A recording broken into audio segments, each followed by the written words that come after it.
Voilà, merci donc Jean Veil, avocat de Jacques Chirac, d'être sur le plateau de BFM TV, parce qu'on va voir sur les images, vous n'avez pas beaucoup parlé depuis le début de ces audiences, et je ne dirais même pas du tout. On vous voit là, vous avez fui les journalistes pendant toutes ces journées, depuis lundi, où vous n'avez pas voulu parler. Donc merci beaucoup ce soir d'être avec nous pour commenter ce report, annoncé donc en début d'après-midi, ce report du procès de Jacques Chirac dans les emplois présumés fictifs de la mairie de Paris et de Nanterre. Ce procès est terminé, il n'aura pas lieu? Écoutez, d'abord, je n'avais pas à m'exprimer. Je pensais que Jacques Chirac serait convoqué devant le tribunal aujourd'hui. Et je trouvais qu'il était légitime que les premières paroles soient prononcées par Jacques Chirac. Puis on nous a dit que c'était demain. Et donc je n'ai toujours rien dit. Et puis finalement, ça n'est pas demain et ce sera probablement dans quelques semaines ou dans quelques mois. Et donc le procès n'est pas terminé. Alors il y a une audience de fixation le 20 juin, mais franchement, c'est à ce moment-là que vous allez décider si jamais le Conseil constitutionnel n'était pas saisi de la question. Si seulement la Cour de cassation est saisie de la question, il y a une audience le 20 juin. À ce moment-là, vous allez voir tous vos agendas. Vous avez beaucoup de procès autres. Les autres avocats ont un emploi du temps très chargé. Il y a aussi la campagne électorale présidentielle. Franchement, ce soir, beaucoup d'observateurs disent « ce procès n'aura pas lieu ». Les observateurs ne sont pas les acteurs et par conséquent, moi j'ai vu Jacques Chirac cet après-midi et il m'a demandé de faire en sorte que ce procès puisse venir le plus vite possible maintenant. Et par conséquent, il y a effectivement une fenêtre à l'automne après que la Cour de cassation aura statué. Le cas échéant que le Conseil constitutionnel aura statué, on connaîtra le périmètre de la poursuite. Donc dans les 3 mois qui suivront, c'est-à-dire 6 mois à compter d'aujourd'hui, ça doit nous mener au milieu du mois de septembre. Et donc le mois de septembre, le mois d'octobre, le mois de novembre sont des mois propices à l'examen de ces dossiers. Donc le procès pourrait se tenir contrairement au sentiment ce soir des politiques, vous les avez entendus comme moi, Elisabeth Guigou, Noël Mamère, un peu avec attention, on a le sentiment que l'ancien président Chirac deviendrait intouchable, que tant d'années après, oui, ça ne se tiendrait pas. Les hommes politiques, ils sont amusants, ils sont comme les Français, c'est-à-dire... Ils sont partagés dans une ambivalence entre c'est un vieux monsieur, il faut le laisser tranquille, et en même temps, il faut qu'il soit sanctionné et qu'il passe devant le juge. Tout le monde est d'accord là-dessus. Alors, quand tout le monde est convaincu que l'audience va avoir lieu le lendemain, il faut le laisser tranquille, tous les hommes politiques, à droite et à gauche. Et puis, quand tout d'un coup, il y a un problème juridique qui se pose, ah ben non, mais il faut qu'il passe devant le juge et d'urgence. On n'y peut rien. Les problèmes de droit sont les mêmes pour tout le monde. Jacques Chirac, moi, j'avais trouvé un certain nombre de moyens pour que ce procès puisse être repoussé. Il m'a interdit de les évoquer. J'en ai d'ailleurs dit un mot. Par exemple, sa santé ? Non, non, pas du tout. Le problème du sursis à statuer, il y avait un problème parce qu'il y a une procédure administrative en cours. Il y avait un problème éventuellement de conflit sur la composition du tribunal. Il y avait toutes sortes de sujets. Et Jacques Chirac m'a interdit absolument d'évoquer ces sujets parce qu'il considérait qu'il était prêt, qu'il voulait maintenant venir devant les juges. C'est une situation qui est paradoxale. Il se trouve que, sous prétexte que Jacques Chirac a été président de la République, on lui interdirait d'utiliser des moyens juridiques qui sont à la portée de tous les Français et que tout Français utiliserait. Mais ce n'est pas vous qui les avez utilisés, ces moyens juridiques. Ça n'est pas moi. Ça n'est pas moi, oui, mais aujourd'hui, on me prête les moyens. On dit aujourd'hui, sous prétexte que je suis l'avocat du président de la République ou un des avocats du président de la République, on pense que c'est la défense de Jacques Chirac qui a inventé ces moyens. Bah non, oui, on a dit que Jean-Yves Le Borgne était un peu un poisson pilote du camp Chirac et qu'il y avait des proximités. Que je puisse, ou que Georges Kiechmann puisse manipuler le bâtonnier de l'ordre des avocats du barreau de Paris est une plaisanterie. Non, mais vous avez des intérêts communs. Puisque les prévenus et Jacques Chirac avaient des intérêts communs. Nous n'avons pas les mêmes intérêts. Tous les prévenus, à l'exception de Jacques Chirac, ne sont concernés que par le procès de Paris. Mairie de Paris. Or, la QPC ne porte que sur le procès de Paris. De toute façon, Jacques Chirac ira devant les juges pour le procès de Nanterre. Qu'il y aille que pour le juge, que pour le dossier de Nanterre, ou pour le dossier de Nanterre plus le dossier de Paris, c'est exactement la même chose parce que tout sera confondu de toute façon, soit dans la même relaxe, soit dans la même condamnation. Par conséquent, ça n'avait aucun intérêt pour nous et Jacques Chirac ne voulait pas que cette affaire soit retardée. On va revenir un petit peu sur les réactions peut-être et politiques et de l'opinion. Mais d'abord, Jacques Chirac, vous l'avez vu cet après-midi. Je le vois tous les jours. Je l'ai vu hier matin, je l'ai vu hier soir, je l'ai vu hier après-midi quand on est sorti de l'audience plus tôt que prévu. J'ai passé 2 heures avec lui ce matin pour regarder plus précisément les problèmes de Nanterre dans l'hypothèse où les problèmes de Paris ne seraient pas abordés mais qu'il conviendrait de traiter les problèmes de Nanterre. Je l'ai revu évidemment cet après-midi après la décision du tribunal de grande instance de Paris.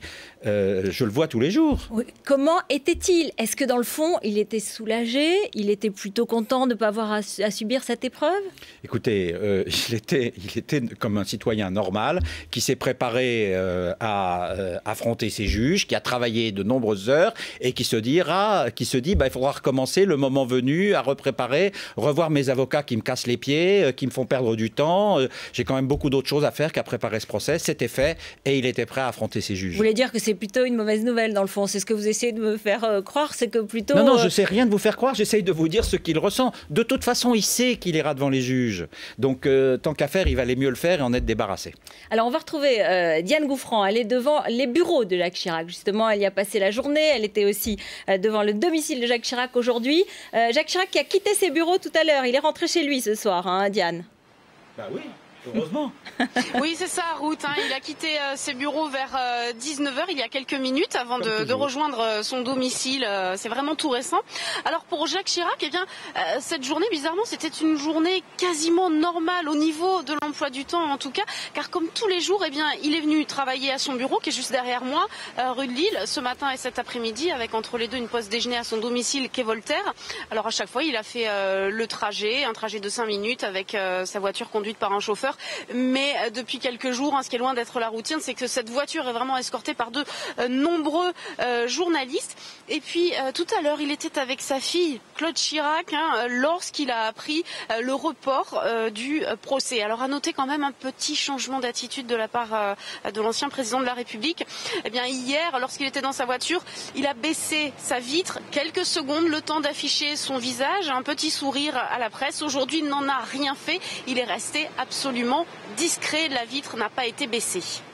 Merci beaucoup Diane Gouffran, donc devant les bureaux de Jacques Chirac. Sincèrement, vous savez tout ce qu'on a dit, qu'il était peut-être fatigué, qu'il y avait des hauts et des bas, son épouse elle-même l'a reconnu. Une des questions qui se pose, c'est est-ce qu'il sera assez en forme pour vivre son procès dans les meilleures conditions si c'est reporté, si c'est dans 6 mois, même à l'automne prochain? Et du coup, est-ce qu'il ne va pas présenter un certificat médical? Enfin, vous voyez ce qu'on dit ce soir. Mais moi, je trouve ça assez moche qu'on spécule sur la santé de l'ancien président de la République ou de l'ancien maire de Paris.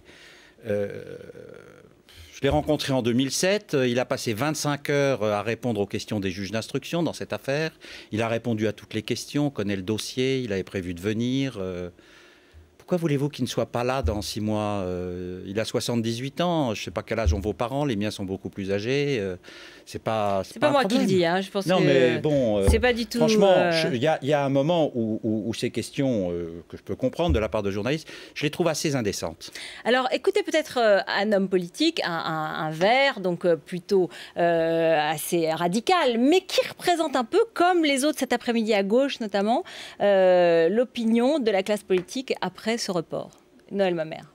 Je crois que nous sommes là dans une situation de très grande hypocrisie, avec un ancien président de la République, qui lorsqu'il était président de la République, d'ailleurs, a utilisé son pouvoir pour se faire protéger par le Conseil constitutionnel qui lui a aimablement prêté la main de manière complice avec Roland Dumas. Et puis, pour des affaires qui remontent à 1977, on reporte encore la procédure. Et que vont dire effectivement tous ceux qui aujourd'hui sont victimes de la tolérance zéro, qui passent en comparution immédiate avec de la justice d'abattage?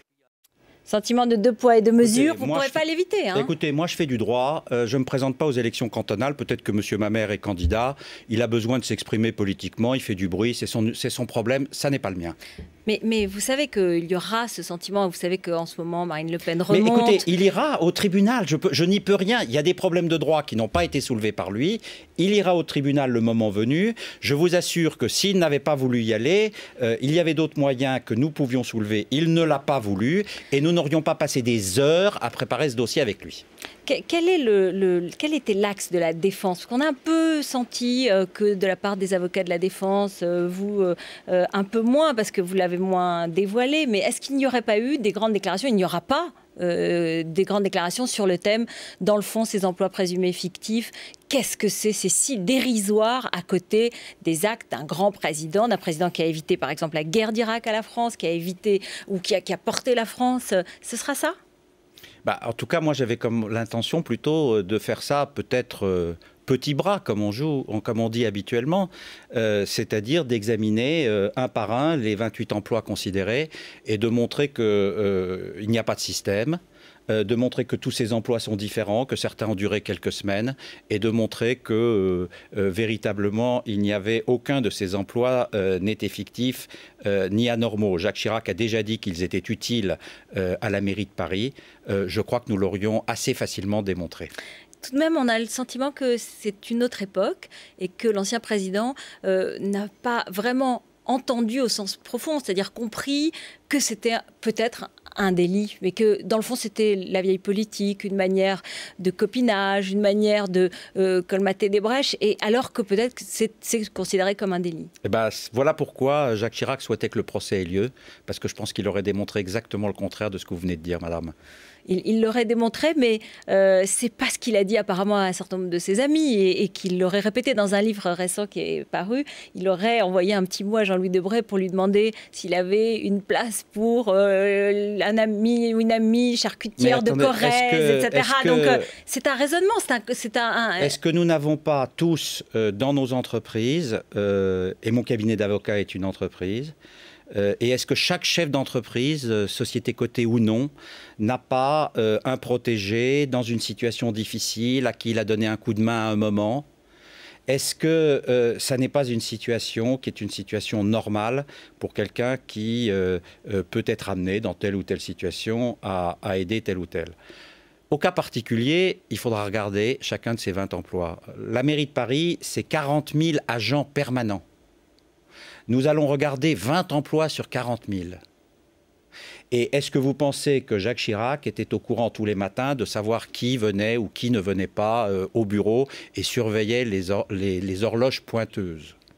Eh bien, nous regarderons pour chacun de ces 20 emplois ce que Jacques Chirac savait ou ne savait pas, ce pourquoi il a naturellement pu aider tel ou tel, ou quelles sont les conditions des emplois, leur utilité, leur nécessité, et si les Parisiens en ont ou non profité. Il y aura un deuxième tome aux mémoires de Jacques Chirac qui devrait être fini et qui devrait être publié bientôt.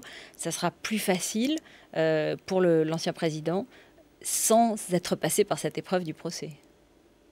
Je vois pas bien le rapport. Je pense qu'il est utile que le deuxième tome portera sur les 2 mandats du président de la République, c'est-à-dire la partie 1995-2007. C'est donc une partie qui n'est pas du tout liée à la procédure que nous examinerons devant les tribunaux, puisque les faits sont tous antérieurs à 1995. Et par conséquent, ce sont 2 choses totalement distinctes, autonomes l'une de l'autre.